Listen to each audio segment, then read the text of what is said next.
just seeing that monument for the first time, it made me tremble. You know this journey's coming, you're excited, you're scared, you feel every emotion. It's just you're sad, you miss your friends, you're excited to start on, you're nervous if anything happens to you. And, yeah, it's unbelievable.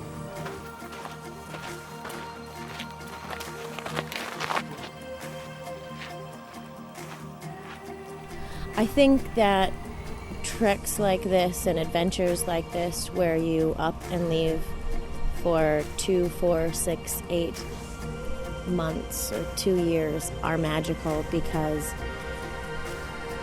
it's a whole new world.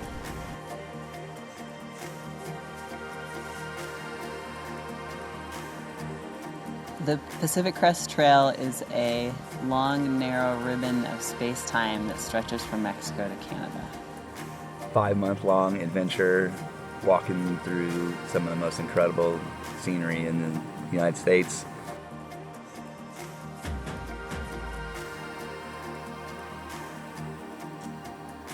You have a trail that stretches 2,668 miles from Mexico to Canada.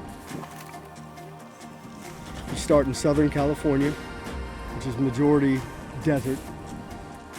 You then find yourself in the beautiful Sierras in Central California, coming back down into a more upper desert climate in Northern California, followed by the majestic Oregon, entering the Cascades in Oregon, and staying in the Cascades through Washington, ending at the Canadian border. It's just a spiritual journey or a physical journey or whatever kind of journey you'd like to be on. It's so much more than just a hiking trail. It's the community, the mountains, the hardships. Every day we just walk. Like, that's all we do. We walk for like 20 miles a day, and the day's broken up into you walking and you not walking. We are walking from Mexico to Canada along the PCT, and that is what we're doing this summer and spring and fall. It's a lot of hard work, but it's a lot of fun. It's very rewarding. It's an undertaking. It's a challenge, and oh gosh. It's a lot of different things to a lot of different people as well.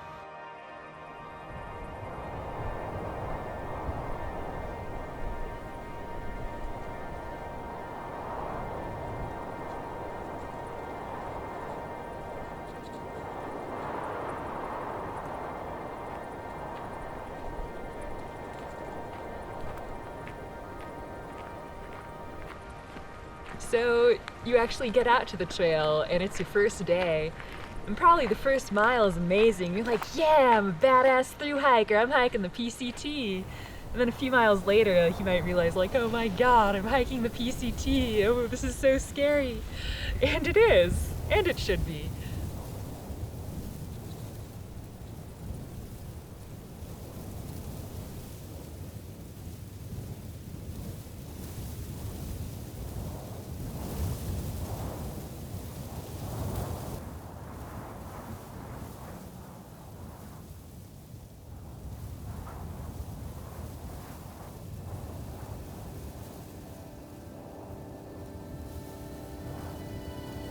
I was terrified of the desert.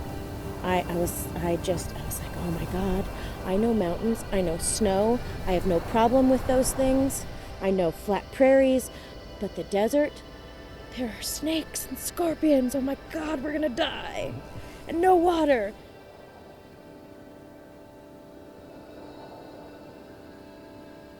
The first 700 miles is classified as the desert, or the Mojave, and that runs right up from Mexico to Kennedy Meadows.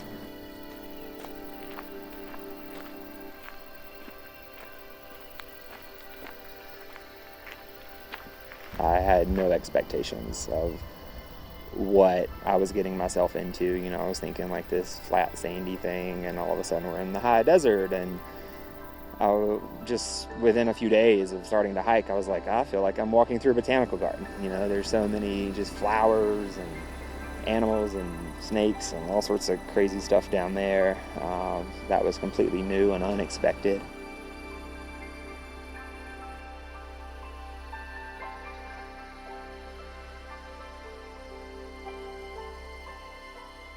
As far as the challenges, when I feel like the desert was really physical, just kind of your body's getting used to the hiking and you're getting used to doing bigger days. Just kind of conditioning yourself and dealing with the heat and learning a lot from, you know, how much water you need to go a certain distance. It immediately flays your soul open. It dries you out. It just sucks all the moisture out. It desiccates you down to your bare essence. It was hot as can be. Everyone had a siesta all the time, every day. But everyone was just so green. I mean, tents flying around and food getting eaten by critters and just all the basic camping stuff that could go wrong would go wrong.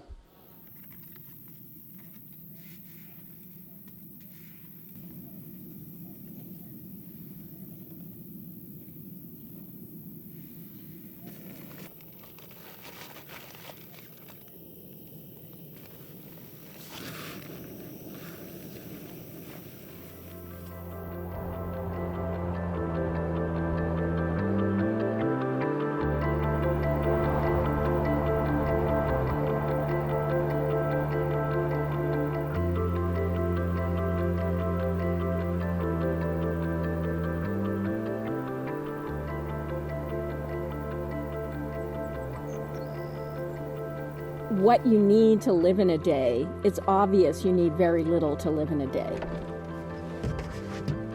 I mean, the most important thing is water, and that water thing is really strong. Have the daily conversation of like, how many waters are you carrying out? You know, I'm gonna carry 3, or I'm gonna carry 4. Oh man, you know, doing that whole conversation and really kind of stressing out sometimes with the weight that you'd have to carry with the water, the distances to the next water source.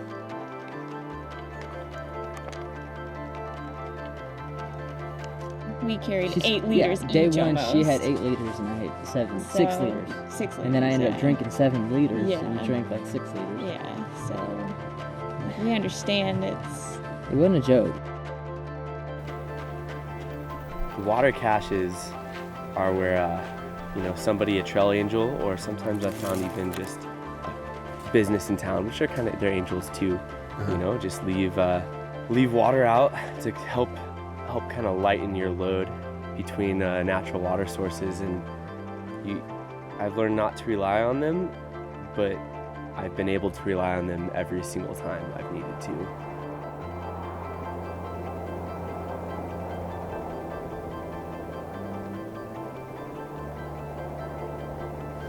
Feeling harder right now. Not necessarily the terrain, it's just like, I don't know, feels like my feet are starting to just say they don't want to go any further. If the hikers are really tired by now, they haven't been doing something right. The way I've thought about it in my head, it's like the desert, in retrospect, it kind of sucked, but it was like the proving ground. It's where you had to earn your wings.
You know, I don't know what I really expected coming out here and hiking the PCT, but that happened.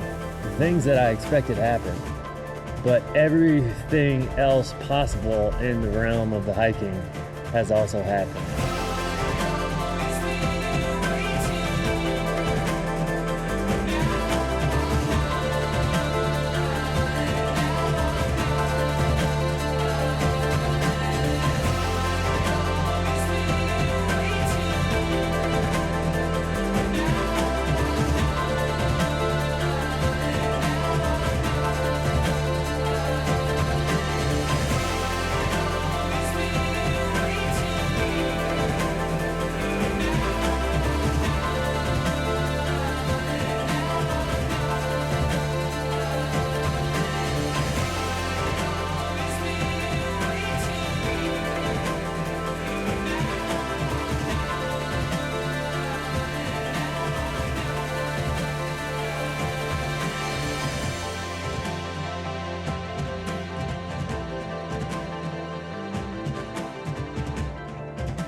Just walk, just wake up and eat and walk and eat and walk and sleep.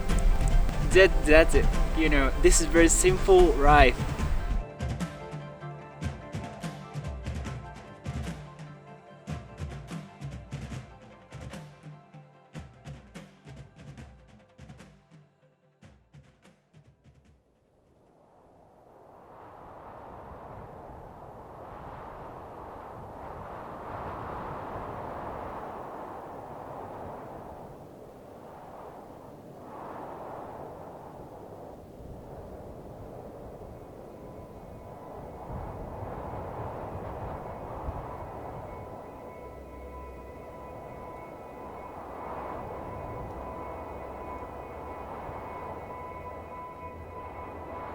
Physically, it has been hard on my body. I kind of always said, oh yeah, I'll do it. But then once I actually got out of here and started doing it, I was like, whoa, this is a lot of work.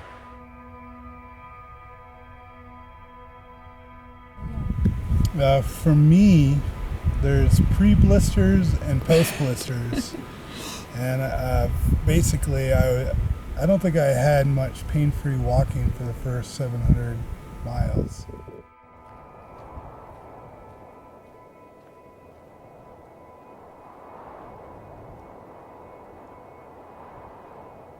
They load on one another. So you got the physical part here, mental, and as the physicality part increases, that just adds mental stress. And then, but also if this challenge, the mental challenge, increases, this isn't necessarily going to increase, but it can, like if you just don't listen to your body and push it too hard.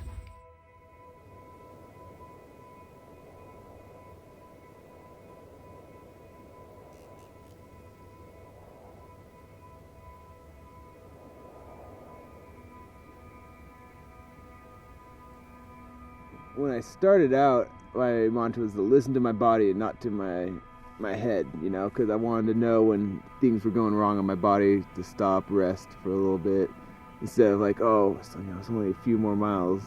A lot could go wrong in a few miles. Injuries on trail are the scariest possible outcome on the trail. It's just nerve-wracking because you already have the stress of the day, and then once you put on an injury, that's all you think about, you know. I like to sort of meditate when I hike, just calms me down, puts me at ease, and when you have an injury, all you think about every step is this injury. Achilles tendonitis is really common. I see a lot of people with iliotibial band syndrome in their knee. The side of it, it's killing them. I've seen a lot of people drop out. It's sad to see your friends just not make it with you.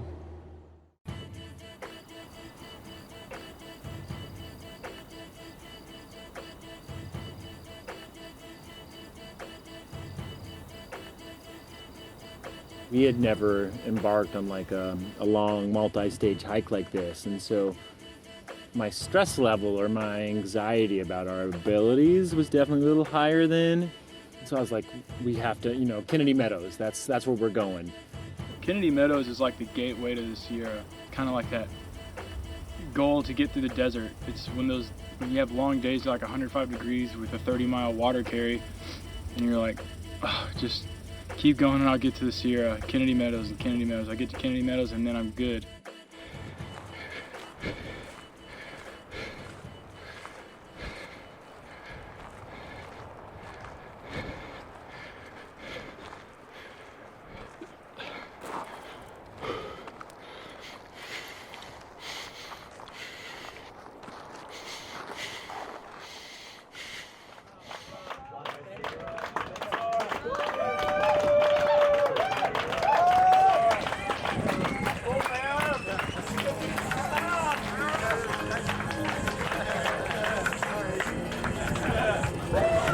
Hey, nice short.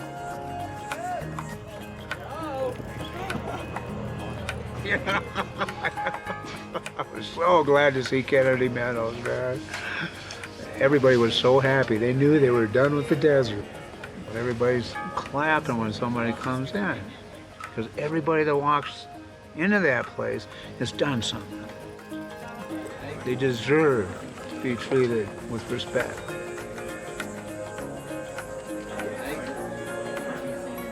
And I think with the experience of like hiking 500 miles and the confidence that that gave us, we were able to I was able to move forward with like a little more freedom. I was like, this is, we can do this. Like, we've done this.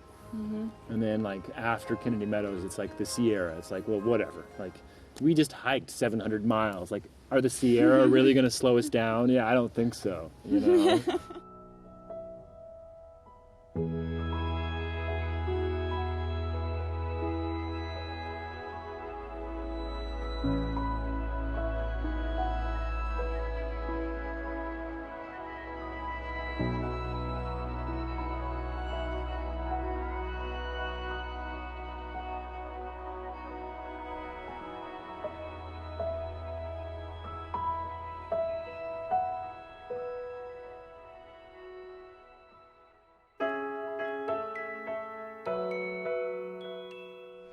I heard the Sierra is beautiful, but I never read about it or saw a picture. So the first day I got there, I was like, wow, It just blew all our expectations away, I think. It was just crazy, like going over those passes that are higher than any mountain I've ever climbed. Probably the most gorgeous place I've ever seen in my life. Kings Canyon blew my mind. Every day was an adventure. Just the mountains, makes you just feel like you're, encased in them, just trapped within them.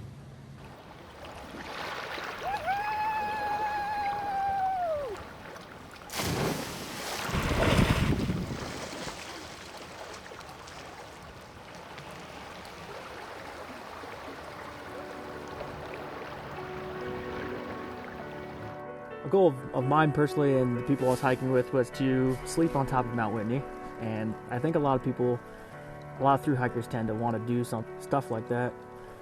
You get up there, the trail's beautiful, you're just passing by all these alpine lakes one after another. You start getting the higher altitude, and it's beautiful. It's beautiful, and it starts getting harder and harder as you climb. You can't breathe and whatnot. Walking for a few minutes, just stopping and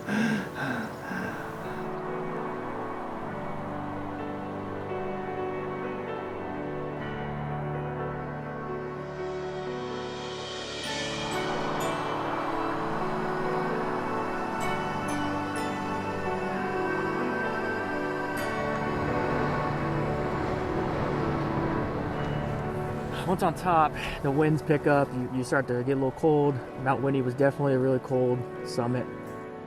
Like I said, most thru hikers wanted to get up there and sleep. So we found ourselves crammed in this little 8x8 room. We're like sardines in a can inside that thing, and so we slept pretty much butt to butt and sideways, and you couldn't go outside, it was just too cold, and so we just stuck it out until sunrise.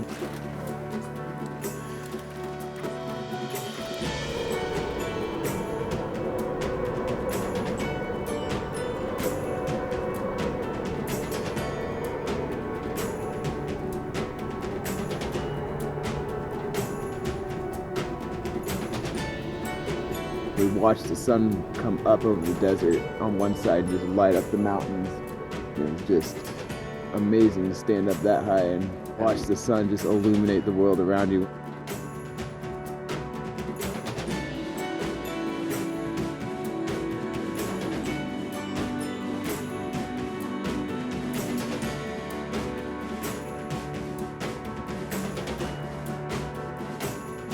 Almost every day you were going up a mountain pass, which is basically the easiest way from one point to another when you've got these crazy mountain ranges that you need to cross. So the trail will head up the side of a mountain to get to a low point in between a couple peaks where you can make your way across to the other side.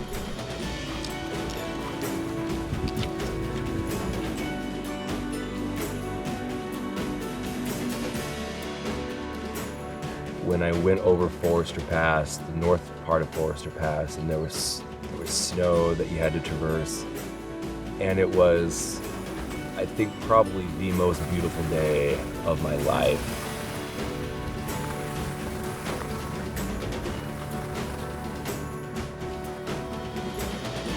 It seemed like there was waterfalls from every nook and cranny, and it seemed like from such a dry trail in the first 700 something miles, and all of a sudden it seems like you were literally walking on water because the water was just seeping onto the trail and it was everywhere.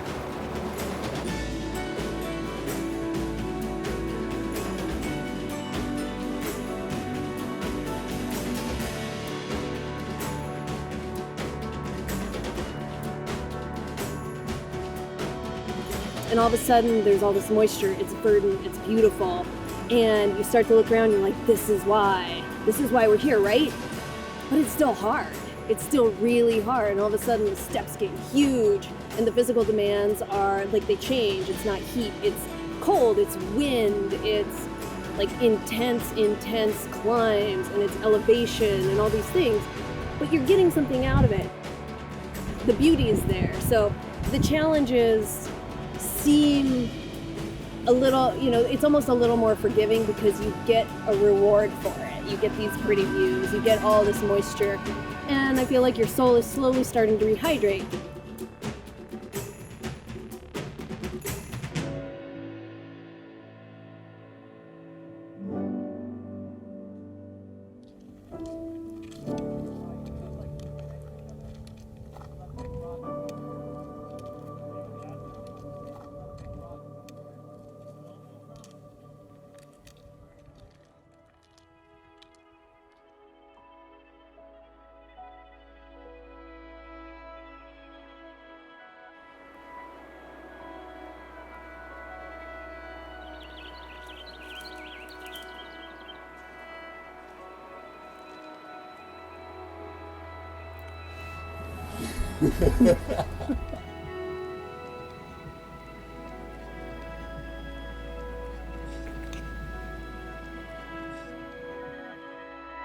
I guess the peak for me hiking is just when everything is just, walking seems effortless.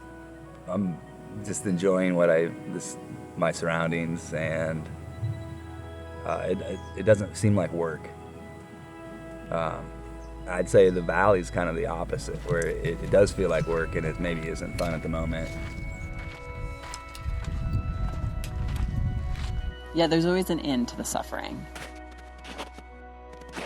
You always think you can't take any more, but then if it keeps going, you realize you can actually take more. And then it keeps going, you realize you can actually take more. And then it ends, and then it makes the end like that much sweeter.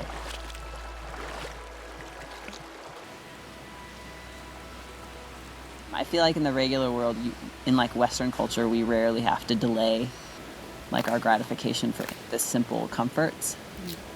And on the trail, there's a lot of this like delayed gratification that makes life really satisfying for no particular reason. Like, you're not necessarily doing anything epic, but you still feel just very content every day for these very simple reasons.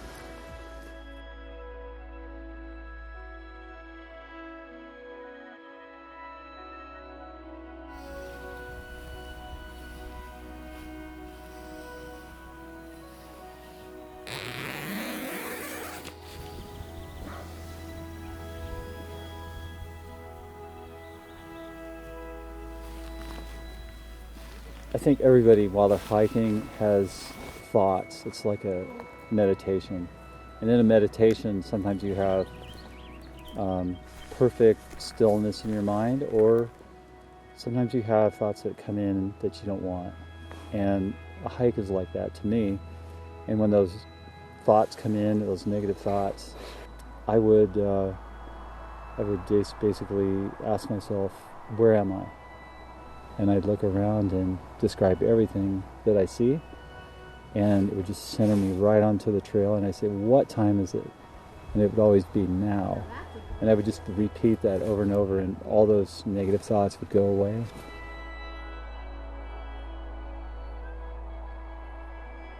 Yeah, as far as I can tell, most folks that are out here on their own spiritual journey, and what it is that they're looking for, I think, is probably unique to each and every individual. But I think that what binds us all together is a great love of the outdoors, and the fact that in so many ways this is our cathedral and a place which we can look to find ourselves and better know ourselves.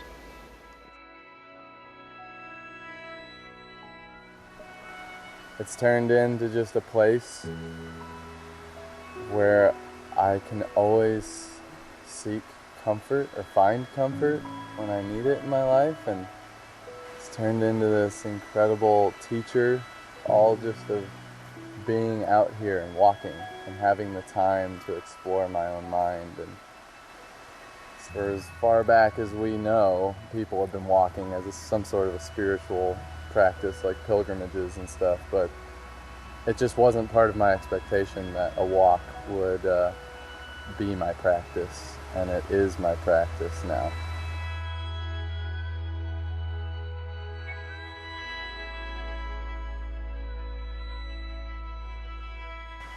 I have discovered the most profound love while in the wilderness, and these wild places need to be protected, and we are the ones to protect it.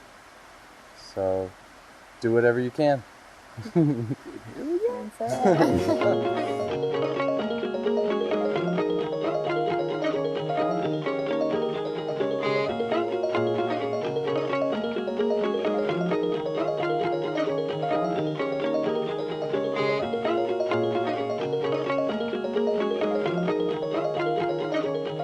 Yeah, an epic to me is where you have just gone through something that is so far beyond what you thought you would ever be capable of, where you're pushing yourself a lot harder than you probably should.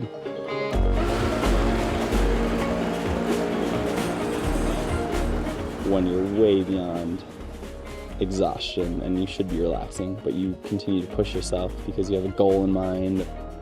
An epic is often when things go wrong, and as the nature of the Pacific Crest is, it's unplanned, so these things happen. Whether it's losing your friend or losing the trail or failing to pack enough food, an epic is what could be a huge disaster that you avoid by perseverance.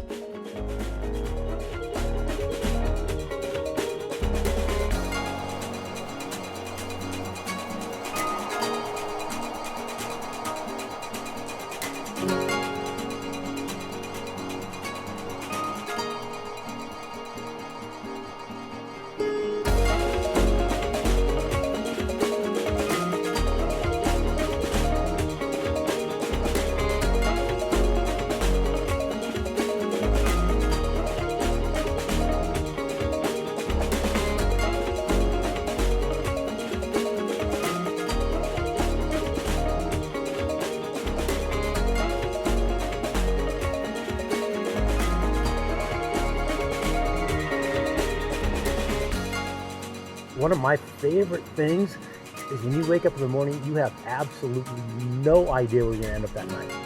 You have no idea. And that to me it's like traveling. It's part of the beauty of travel. If you're cruising through India and you don't know what you're gonna run into that day or where you're gonna be that evening and what's gonna happen tomorrow. So a week on the trail can mean hundreds and hundreds of miles north. You should be in a totally different place. You've met people, become very close with them in a few days, and then said goodbye, never to be seen again. and you've called home, checked up on things there, and things haven't really gone anywhere because it's been a few days. But for you, it's been stream crossings and getting wet in the rain and having to dry out your tent and your sleeping bag, and being so glad to have a shower, and then you're back on the trail and muddy again, and it's just so dense. It's incredible. Time has become such a gooey concept. You're just coming from a fast-paced world, and so everything seems to slow down. And I guess once you get used to that feeling of time slowing down, it starts to speed back up again on the trail. So yeah, time is definitely strange staying out here.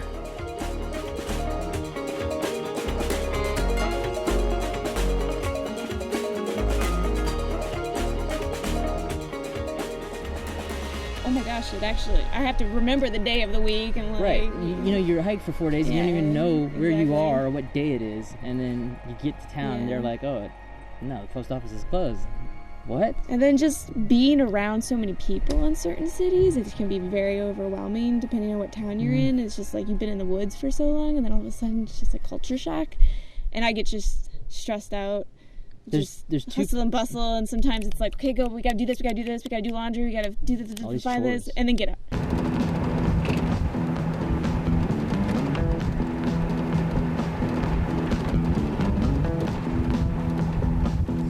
Hiker what? Hiker trash. Hiker trash? Like trash on the trail? Hiker trash is anyone who looks like they're homeless because they're on this adventure, but they're really not. They're just trashy. I mean, we do smell. We are homeless, technically. It's intentional homelessness, though. But I don't know. But some people are homeless intentionally. And they're not moving around. It's motivated homelessness. Temporary homelessness. With ambition. Ambitious homelessness. Homeless and delusions. So, one of the things you have to do out here, basically you're doing everything that your mother told you not to do as a kid growing up. You're sleeping under bridges and stuff like that. And also, it's not like we come out here with cars.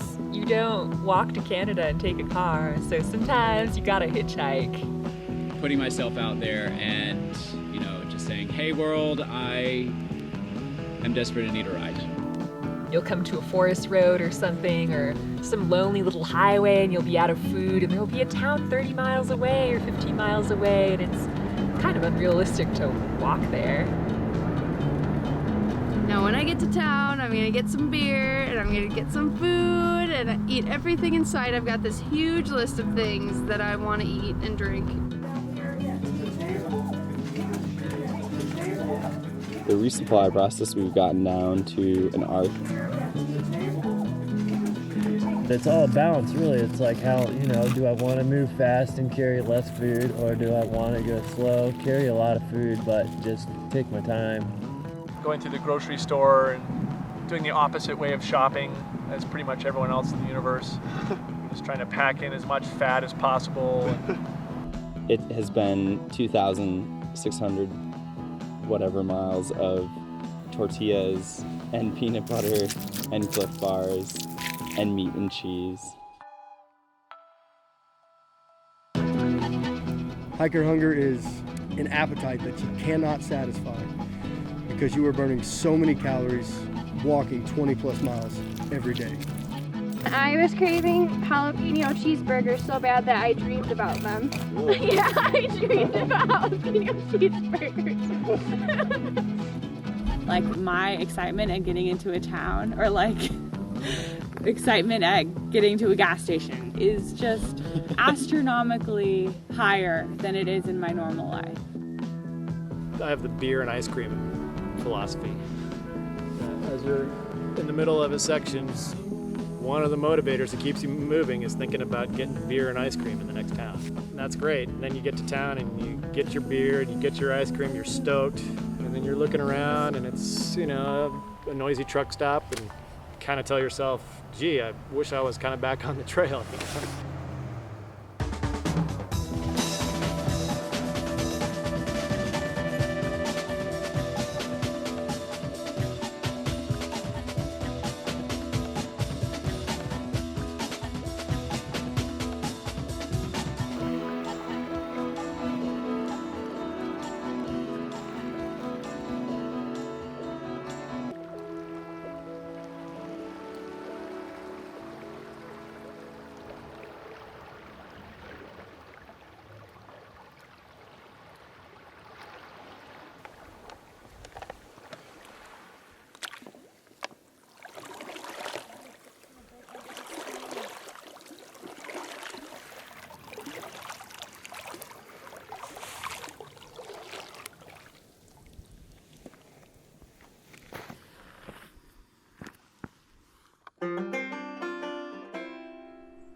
in Northern California, there's a little bit of the blues going on.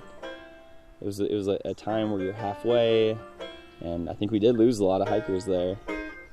You've been out here for a couple months, and you've still got a couple months to go, and it's a long way, and you feel like you're never gonna get there.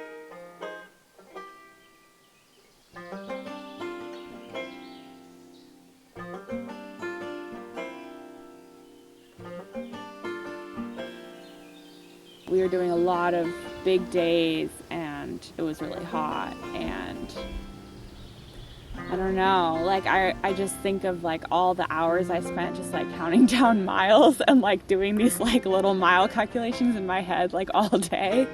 And for some reason, like that's what I think about when I think about Northern California, just like really long days.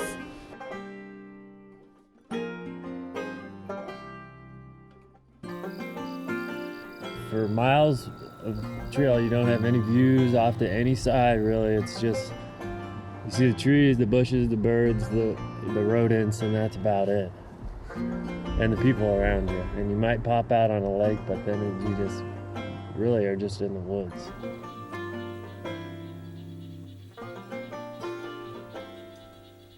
In Northern California, I think that was really more like bonding with people on the trail at that point, because you're out of the big peaks and a lot of the physical challenge parts of it. You're just starting to really get into that mental challenge. That I think when you cross that halfway point and you realize you're only halfway, you're like, holy crap, I've been here forever.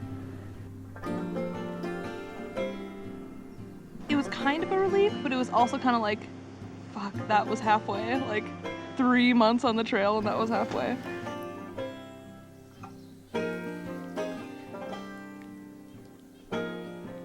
I'm experiencing hanging out with a lot of border to border through hikers, and a lot of them, to be honest, have serious mileage mania. You know, they get that demented Jones of all they're really thinking about is getting to Canada, and they're so motivated, possessed almost, to get to Manning Park on time, and they're under the gun.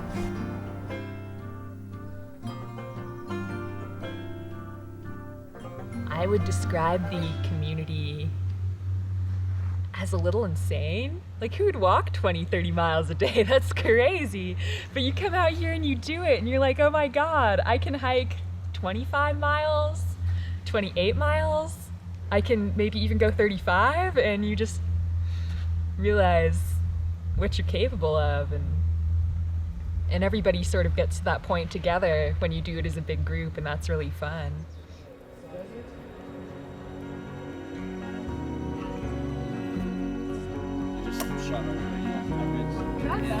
I went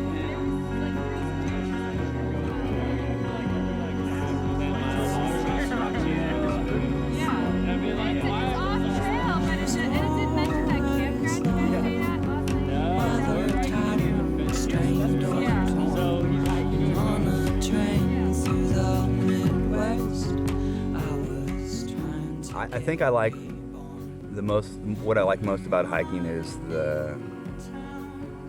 it's hard to nail this one thing down, I think. I enjoy, ultimately, I guess I enjoy the people. There's good people, you know, real good people. The people here are the best I ever met. Like, for me, this is the best thing on the trail. It's the people. It's like the community.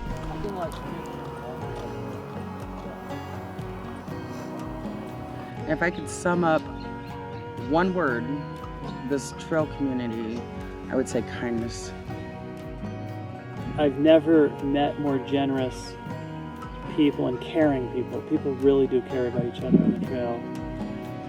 There's some people that you might not even like. By God, you're in trouble, something's going on. You know they're going to be there for you. They're going to be on your back, you know. And that's a good feeling, you know, and you don't get that anywhere else.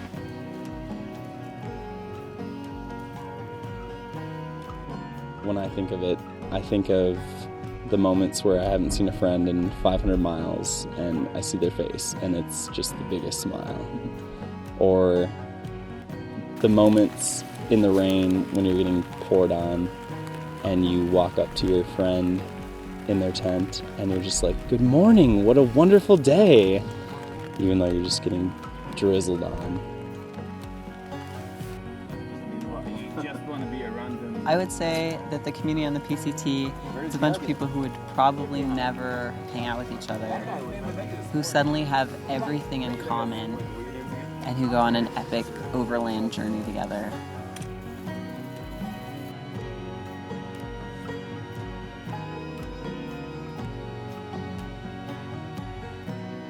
When everybody's stripped, there's no status on the trail. Everybody's out here suffering together and elation together, the highs, the lows. There's nothing to show off clothes-wise or car-wise, or, there's no socioeconomic status, obviously. We're all equal is what I'm getting at.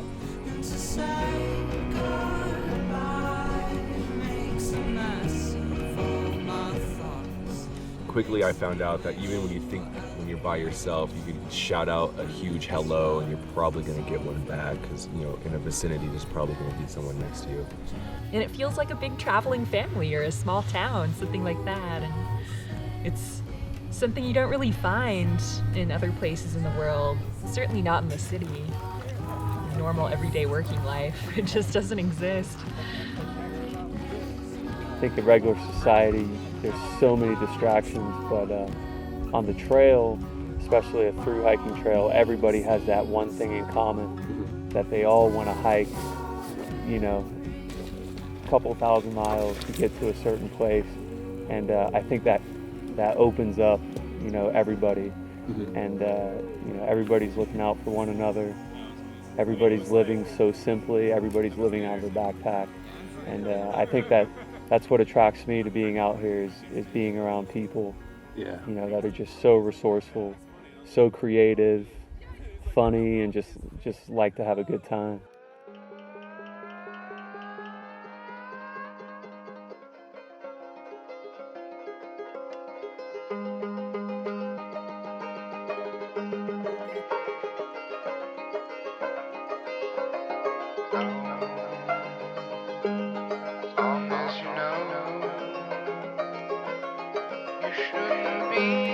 Did you ever play shot and chess? The guys across from me. People love to be generous and give to, especially hikers, because they know that we're on foot. That beer was good. Trail magic is a random act of generosity given to a hiker by someone during their journey.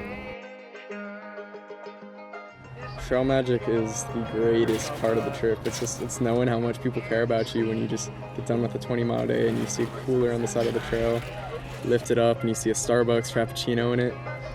I mean, sometimes I've seen people cry. I've teared up at the sight of Starbucks Frappuccinos in the desert and sodas and Capri Suns and fresh apples and soda on the trail next to a couch. You have no idea it's coming at you. You hear from somebody that, I just heard from so-and-so that trail magic is a few miles up, and you get there and it's not there anymore, and you're like, I missed it. And so obviously that magic, wasn't meant to be for me. But when it happens, it usually is unexpected, and that's what makes it absolutely the best.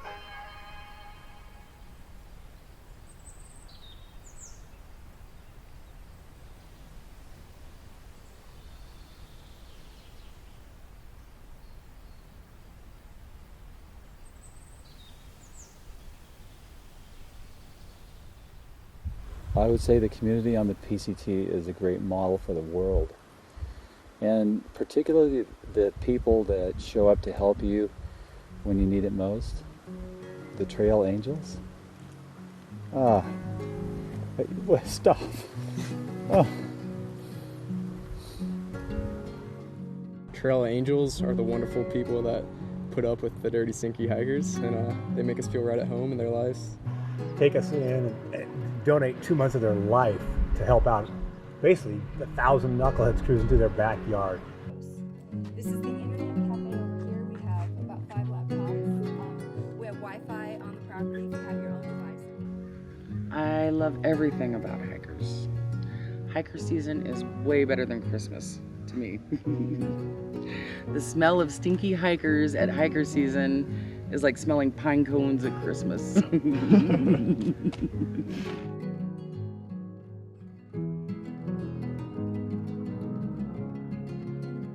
They bring, sometimes 50 hikers a night into their homes, give them laundry, give them showers, just give them everything they need. Yeah, hot food. People my neighbors and stuff used to say, "You're not no strangers in your house? Aren't you afraid they're gonna steal something?" I'm like, heck no. If anything, they're gonna leave shit behind because they don't want to carry the extra weight. Oh, and then I've got to the point where hikers aren't strangers. They're just friends I haven't met yet until they get here. They give you hope in society. They give you hope in people because they give so much without expectation of return. When I was a kid, if I had a new toy, I had to share it with everybody. I wasn't one to say, look what I got, this is mine now. Had to share it. And that's the way I feel about this property. What good is this place gonna do me sitting here by myself? We bought this place with the hikers in mind. We looked for a place 5 years ago that had a building like this with a hiker dorm and shop and room for them to do whatever.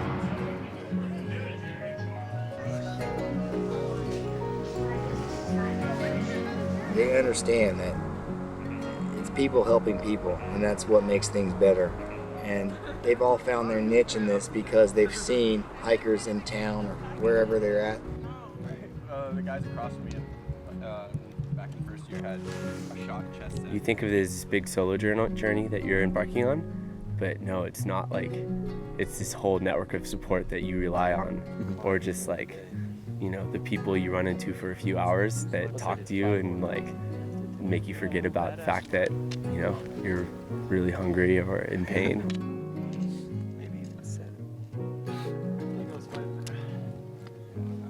People talk about like when they hit a cooler at a road crossing, they say that's trail magic, but to me this is all trail magic. The sunny day today, the beautiful clouds, the mountains. Well, trail magic is much more than just a bunch of people sitting at the damn end of a trail giving you food. Magic is a whole scene, it's a whole scene.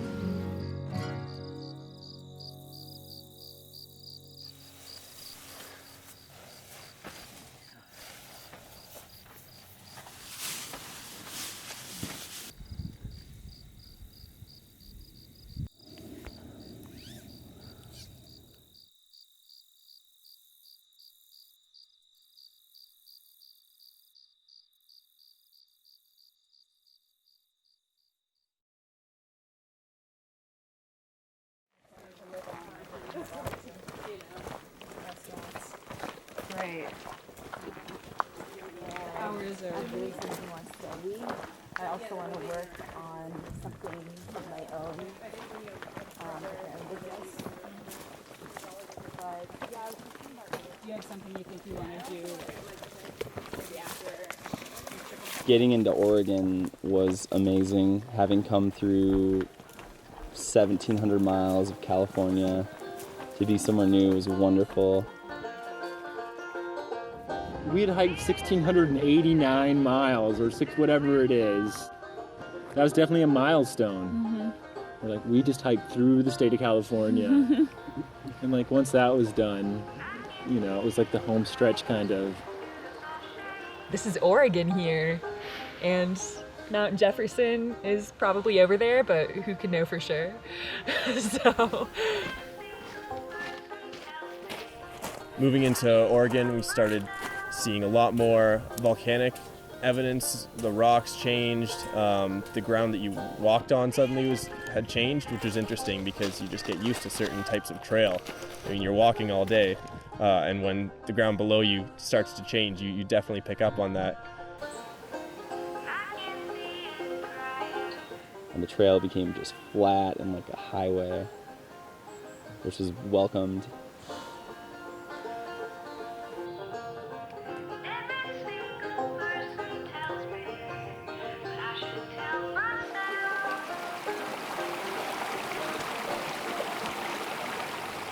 Indescribably beautiful, thick forests and rain and sun and mountains and everything you want on a thru hike Oregon had.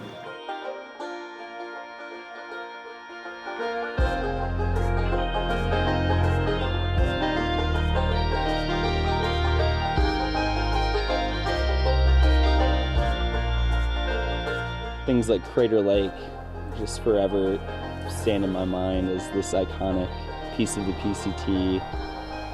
You read so much about these places. When you finally get there, it just, you feel like you're in a movie or something.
The PCT, for a few of us, we've been talking about it being similar to like a wave, and you're always trying to move forward.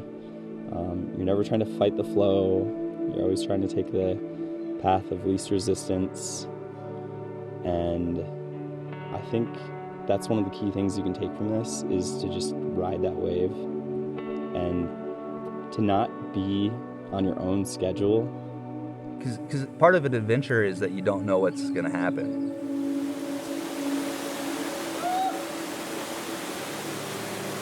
If you have a rigid mindset and a plan for what you expect to happen, I think one might miss out on things or not be as satisfied with the experience.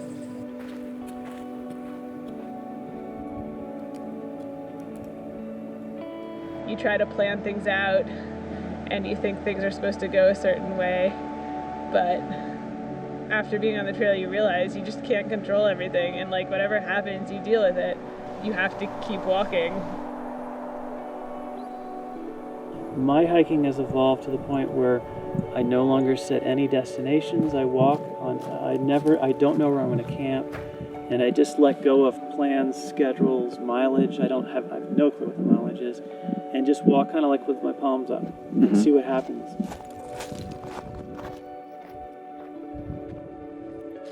And I found that miraculous things happen when you let go of your human plans and your schedules. Like the most amazing coincidences, serendipity, and it's, for me, this is a spiritual journey. For a lot of people it is, whether they know it or not, but you start seeing things that could never be humanly orchestrated. You show up at a road crossing and there's a buddy from another trail that happens to be driving that road right when you get there. Things like that happen. You're like, this is miraculous. But then when it happens over and over again in different situations, you're like, all right, so there's something a little above and beyond. There's an element that connects everything. You start seeing that more and more. And to me, that's the most exciting thing, is to just be in the flow of the hike. And in the flow, you don't, if you have a choice, you don't care which choice it is, and you just kind of like weigh them and listen for inspiration. And when I'm able to do that, it's the most magical hike ever. Everything works flawlessly and beautifully. It doesn't mean there's not challenges, but it's just the timing and everything is just beautiful. So that's my ideal now, to walk in harmony.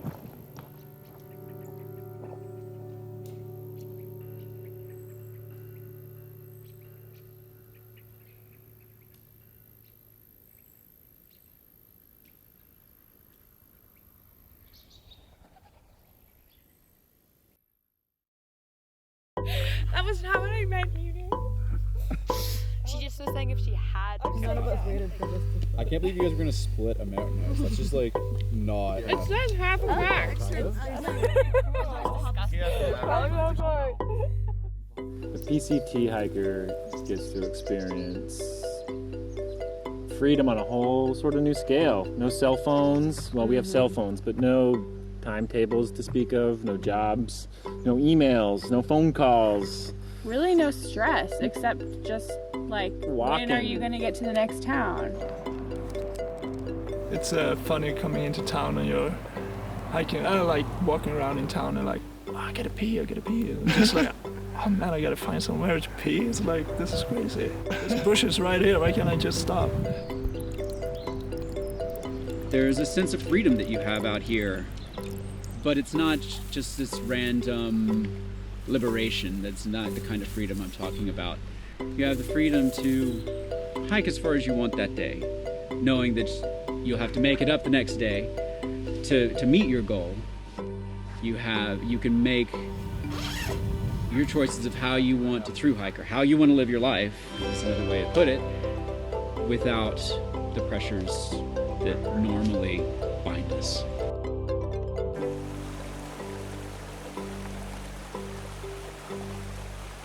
I would call it freedom with an asterisk. There's always trade-offs to any choice you make. And so yes, you are as free as the wild wolves out here, but you're trading off the ability to do many other things in your life that might be important. Stay in contact with family, or be working, or doing things that are productive and on a different level.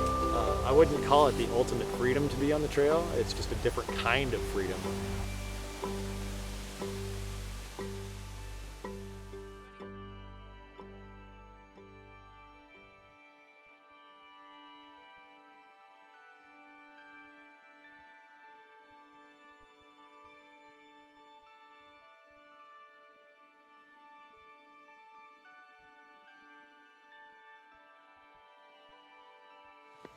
Well, if you think about work and you think about life and finding that balance in between, like, you would think that this is kind of a far side of the balance, right? Like you're out here having fun. You're not sitting at your desk job earning money for 6 months. You're out here in the wilderness, in the woods, just hiking around and looking at mountains and being like, oh my God, that's a cool tree. But it's actually a lot of hard work to be out here too. And there's work and fun and play and pretty much everything you do, whether you're on the job or out here having a little personal trial, hiking over 2,000 miles on this trail. So yeah, I mean, you just gotta stop and pick the huckleberries once in a while, right? Like, you can't just walk by all the huckleberry bushes just because you've got some miles to make. I remember my dad saying as I grew up, work to live, don't live to work.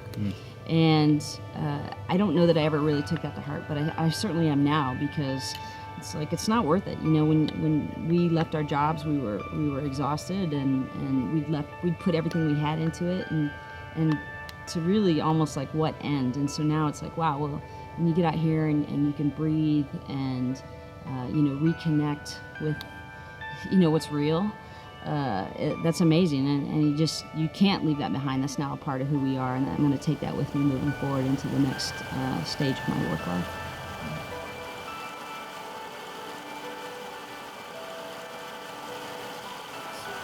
And that's what we do. We learn out here is what is the most important things in our lives, what really means stuff, That's the biggest lesson we get out here, that most of the stuff that we're so upset about and fearful of in our lives don't mean nothing.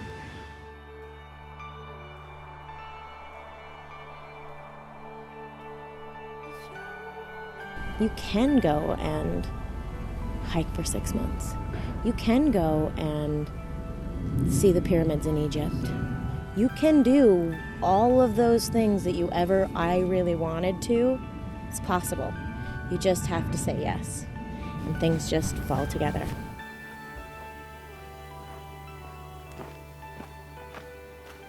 You need to decide that you have a passion for a long outdoor trip, and everything else will fall into place. You'll make the time, your equipment will work, and it'll fail, but you'll figure it out. And every time you might not have a good day, you know that there's something great coming, and this was your passion.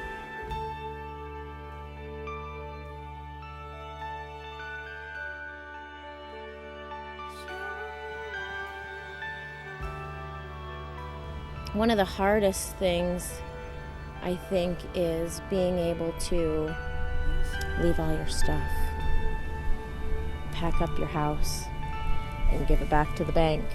It almost feels like I might lose everything if I walk away from what I have right now. So I can't walk away from it. What if I never get another job again? What if, I've got all these responsibilities, I can't just walk away? Like, ooh, you can. And a lot of people have asked, what are you gonna do about work? What are you gonna do about your job? You're 30 years old, and this is when the opportunities are coming. And I think, cool. Well, the opportunities will be there when I get back eventually.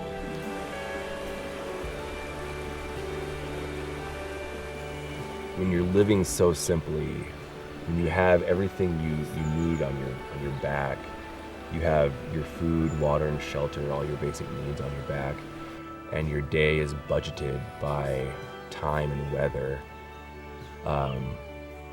it really does open up this world of gratitude.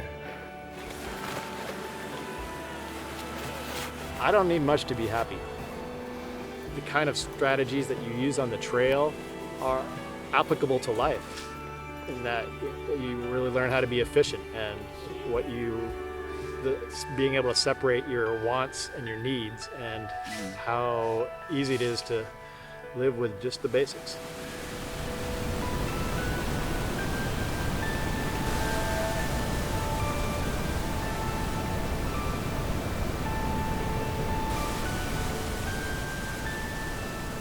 I think anyone can do it if you want to. Anyone, seriously. You hear that all the time. God, I wish I could do that. I wish I could do the trail. Do it.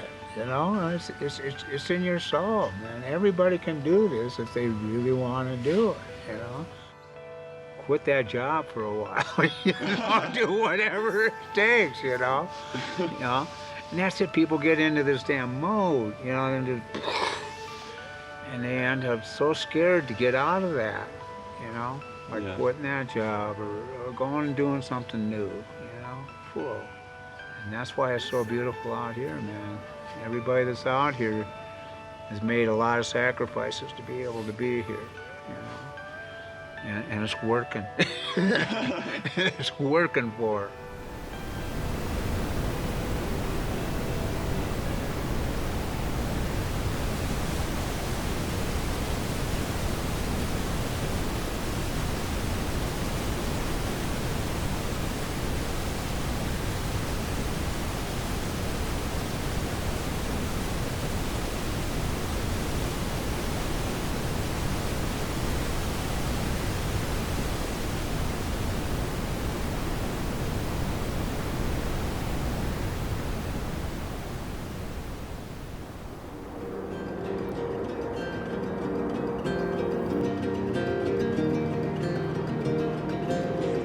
Crossing the Bridge of the Gods was definitely the most monumental feeling of any of the milestones.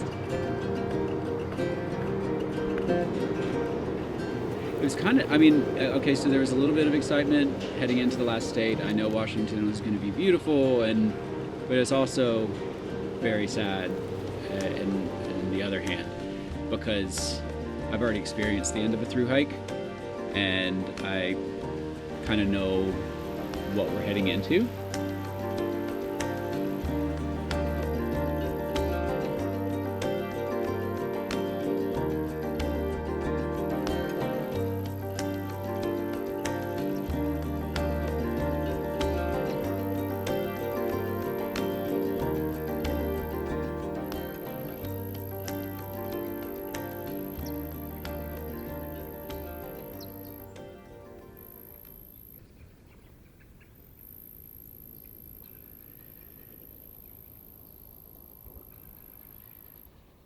my journal 2 nights ago that Washington has stolen my heart.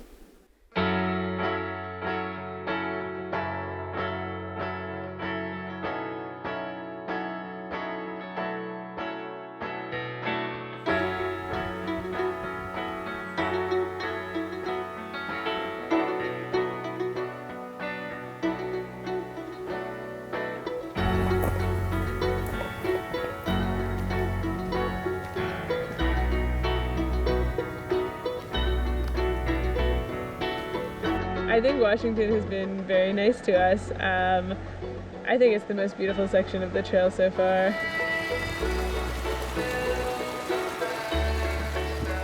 I feel like it's a wild card on the trail. You know, you don't know if it's going to rain for 10 days or if it's going to be sunny or snowy.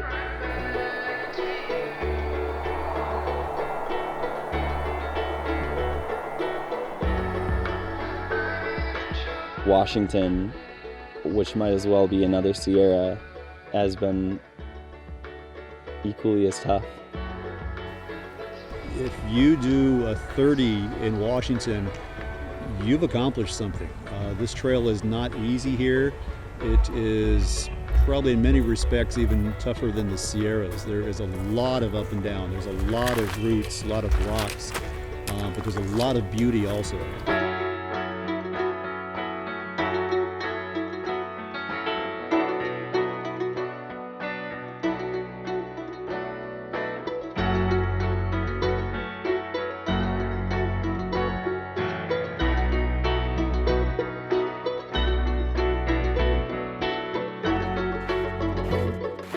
The goat rocks are incredible.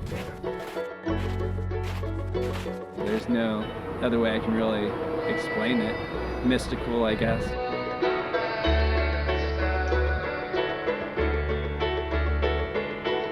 It was so drastic, the drop-offs, just the different colors that were out there, well, that you could see when it was sunny. When the weather storms moved in, it just made you feel alive, I guess.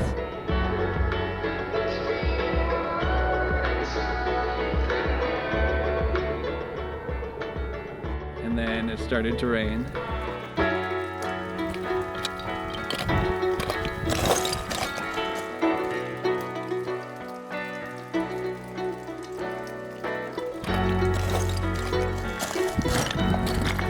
Extremely cold, extremely wet, and hiking for a few hours, that's not a good day. It was actually kind of frightening. You could definitely feel the wind moving you around, and you kind of had to lean into it so you wouldn't fall off the other side, because when you saw it in daylight, you could really see a couple 1,000-foot drop on either side of it.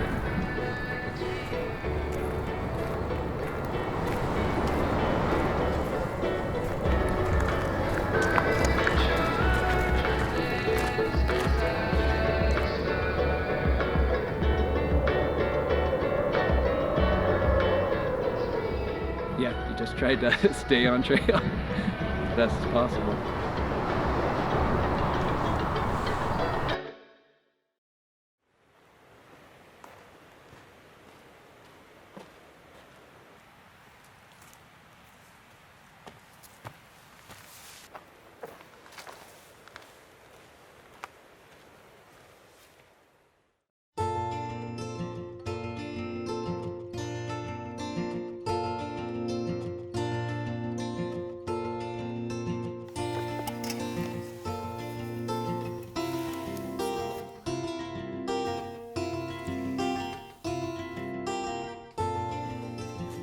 Such a long trail, like everything has changed. The way I think about the trail, the way I try to get miles every day, everything was changed, like, and it's keep changing all the time.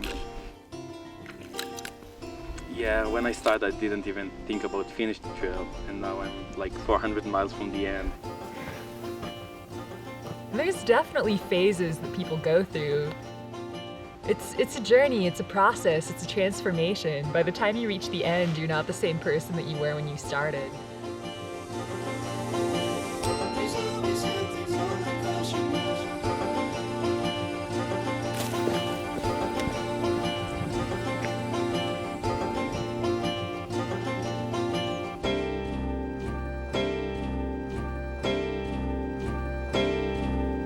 there's always that naive, I guess, beginning steps. Even out here, after doing last year, I still find myself learning and restarted basically at the beginning of this trip.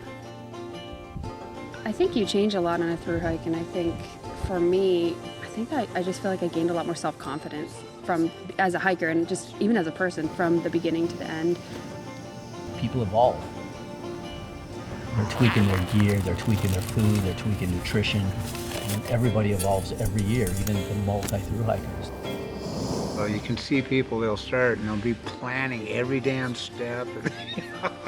You know, and all of a sudden, about Kennedy Meadows, people are just, they hardly look at their books anymore. They don't care. They just keep on going. A lot of people calm down.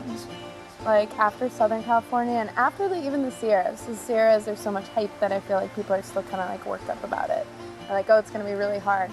But then people really chill out and they seem to be taking it like day by day.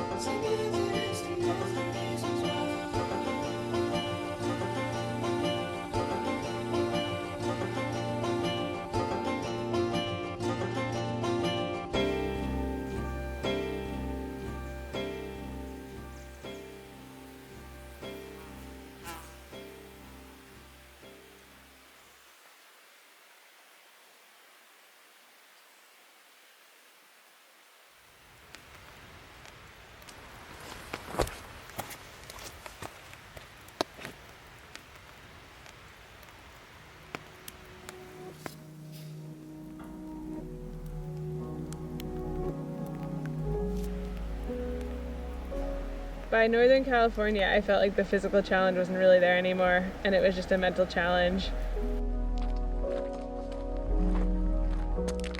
I wasn't expecting it to last so long, like mentally to last so long. So many times you're just like, I want it to end, I want it to be done, I don't want to be here anymore, what's going on, everything hurts, this is horrible, I hate this, why am I here? I could just go home right now. There's a bed and a TV, but you gotta find that inner strength. You gotta like dig deep to get there. Even if it's like, even if like you're walking through rain for over a week in Washington, there's still something still happens where it's worth it.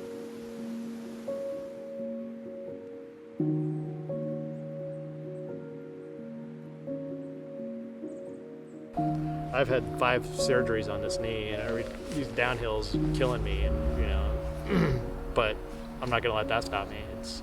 It's once you're in a mental place where you're committed to what you're doing and feeling like this is where you want to be and not questioning it, then you've accomplished 90% of the trail right there without ever taking a step.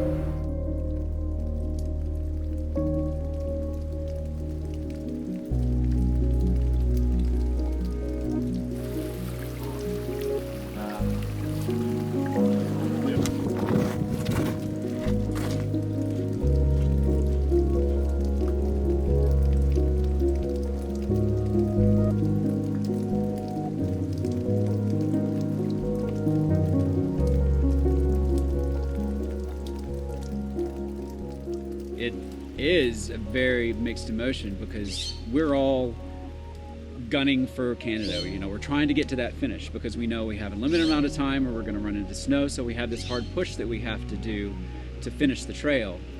And we want to finish. I mean, we've hiked thousands of miles already, and our bodies are tired, we're beaten down.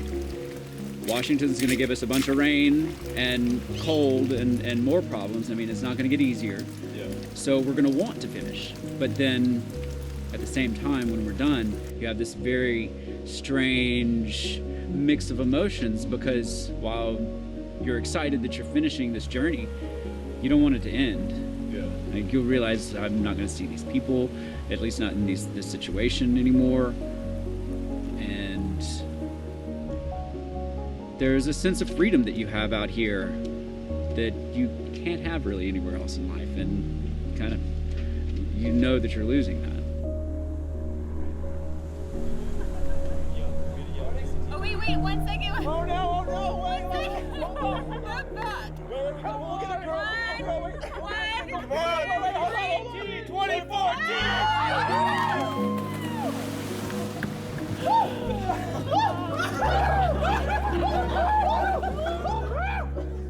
I sort of developed the idea that the trail doesn't actually exist, that it's just sort of a figment of our collective imaginations, and it's not anything, but we all come together at a certain time and agree that it exists and agree that it is a certain thing, and then we all experience that for a while, and we sort of give ourselves permission to live completely outside of the regular world and make up our own like value systems and our own culture and our own like language and everything, and then we get to live there for a little while. And I think it helps break down people's ideas of like what their experience of reality has to be, because I think people get stuck the way they're socialized, that they have to, especially like the demographic of the trail, which is sort of post-college young people, have the sort of idea that life goes in a certain order in the Western world, and that sort of, and then hiking sort of deconstructs their conception of how they can like build their experience of reality, and so then they're sort of free, although it can lead to a lot of stress, I think, because then it's hard after the trail because you don't have that infrastructure to sort of form this new life anymore. And so people, I think sometimes feel lost after the trail because they no longer want to do what they were doing, but they don't know what else to do.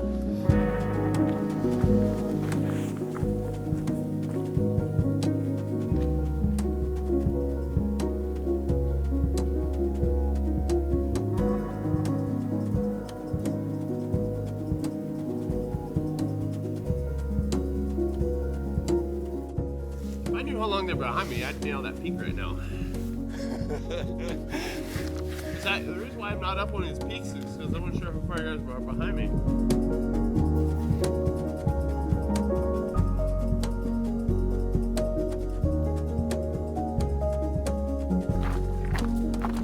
So probably next August, probably go in there. I'm not so worried that I'll be upset that it's over, but I know that it'll be something that will be very powerful, you know. I'm looking forward to it. I don't know really what to expect, to be honest, but I know it will be very powerful. It's like the closing of a huge chapter, like the best year of my life.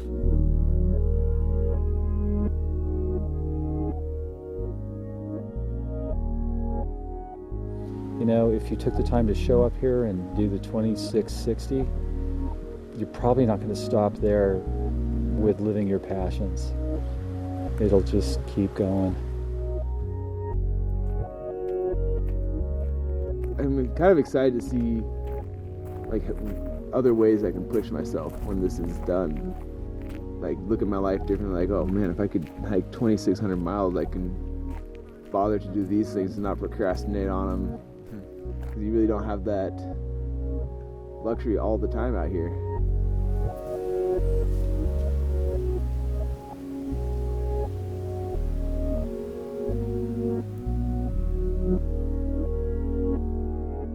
The overwhelmingness isn't even that I just finished this trail, it's that what do I do next, you know, like what big adventure is next? I mean, you know, it's up to me, it's my decision. The world is mine to do whatever I want with it, you know, so, or to explore in, so.